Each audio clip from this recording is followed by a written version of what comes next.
Hey, what's going on? I'm Chris Mesa, and I'm out here with my partner Laura Smith. We're out here at Old Settlers Park, more specifically at Rudy Buxton's Memorial Baseball Stadium. We were going to talk to y'all about the aspects of being a player in the game and being a fan of the game. I'm going to give you what it's like to be a player out here and tell you how the environment works and how I interact with it and how other people who play this game interact with the environment.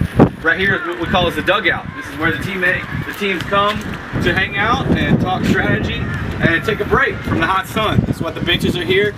That's why the shade is here. This is where we discuss what being on the team is all about and how do we win. Also, if you notice, there's no water fountain here. In our codes, we'll be sure to put a water fountain for the players to drink water. This dugout has a couple of features I wanted to mention. One of them being this ball return. This is an interaction between us and the fans. If a foul ball goes over the fence that we can't go get, they can bring us back the ball because these balls do cost money. We can put it back in play. Right here we have a bat hanger, and this is where everybody comes and puts their bats up and like hangs them up. You can tell who's got more money than who just by the bats and what they look like. Out here we have an on-deck circle. There's not one out here. That's going to be in our codes as well. It's more of a safety feature. One person on the on-deck circle at a time. Everybody else is staying in the bench, and the batter is batting.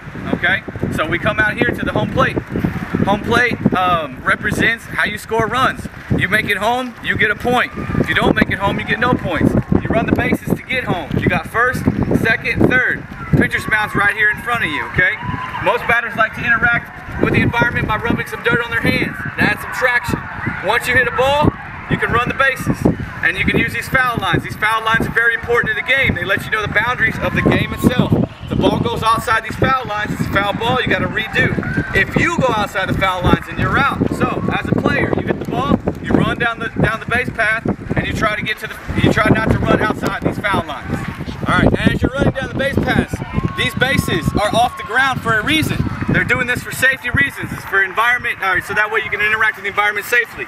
As you can see, they're not flush to the ground. They come up in a lip. So that way the first baseman doesn't necessarily have to stand with his whole foot on the bag and y'all don't hurt each other. He can stand right here. That's why the mounds are like that. You got to make it all the way to the bases at the home plate to get your points. Let's talk about the pitcher's mound, because this is different than when I was growing up. When I was growing up, pitcher mound was made out of dirt. Now it's made out of synthetic recycled material. Okay.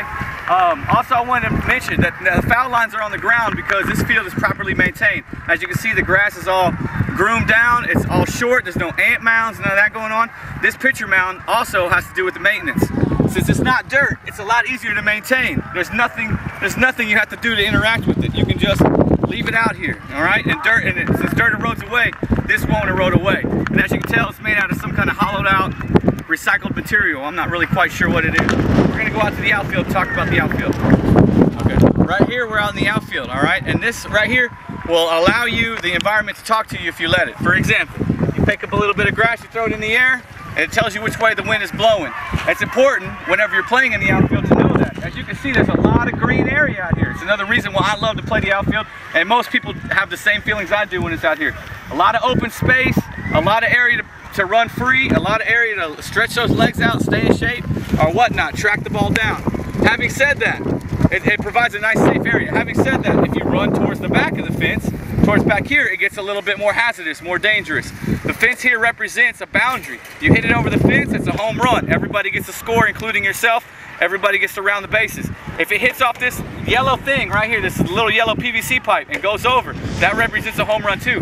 If it hits the green and stays in, and it still goes over, that doesn't. It doesn't count. If it hits the green and stays in the field, then I got to get the ball back in. Whoever's got to get the ball back in. This green mesh also helps soften the blow of this metal fence, because that metal fence does not feel good. Most fields also will have a warning track. This field does not have a warning track. Basically, warning track is just dirt to let you know where your feet are, so that way you know how close you are to this fence. It's a way environment interacting with you to tell you how to be safe. Another way the environment can interact with you, we can turn on these lights and you can play at night. And night games are a whole nother element, but it's still the same in essence. Having said that, I'd like to recap real quick. We went over the dugout, how they need water fountains. We went over the batting circle, how they need an on-deck circle for safety reasons. We went over the pitcher's mound. We went over how they keep the fields maintained. We went over the foul lines. We went over the boundaries, what they all represent. Hopefully I explained a lot to you. I'm going to turn it over now to Laura, and she's going to tell you the fan side. Okay, here at the park, these are the bleachers. This is where the fans sit to watch the game. You have a great view In front of the fans is this fence. This fence is here to protect them from any foul balls that may come flying out while the game is going. Above the bleachers we have shelter, which protects us from the sun and the rain. Another feature about these bleachers is just they're wide open benches, so all the fans, they sit next to each other. You have to squeeze in sometimes. There's no individual spaces for different teams or different players. You're just all sitting together cheering for whoever. Some of the other features for this park is trash cans. These trash cans, they help keep the park maintained and clean. They're wide open, no top, so people can just walk by, throw their trash in.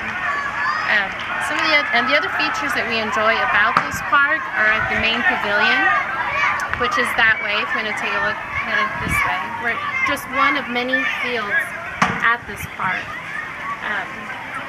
So right now at the main pavilion there is a tournament going on, and the only time that the park is open is when there is a game or a tournament, so it's going to be very noisy. You hear the fans cheering and the excitement of the game.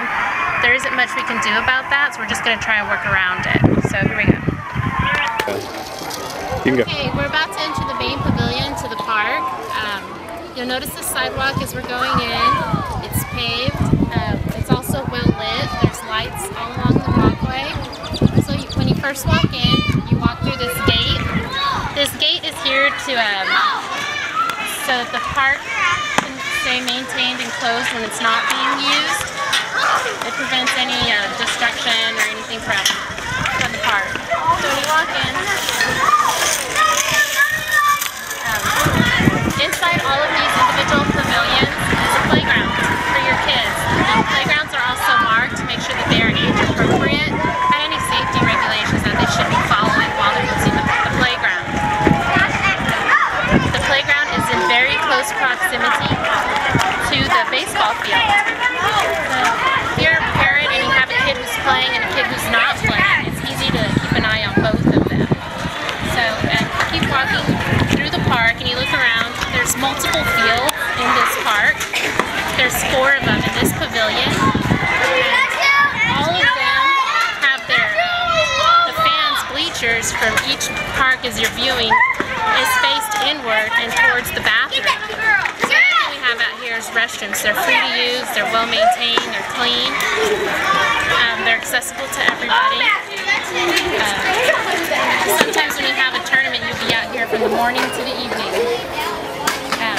Next to the restroom, you also have water fountains. Those are also free to use. Nice cold water when you're going to be out here all day. Next to the restroom, immediately next to it is a concession stand. You can buy food, drinks, there's popcorn, chips, pickles, hot dogs, all the traditional food that you think of when you come to a baseball park, is what you enjoy. If you need a place to sit down, relax while you eat, they also have picnic tables in close proximity. So if you'll notice the picnic tables, they're just open. You can sit next to whoever. It's family style.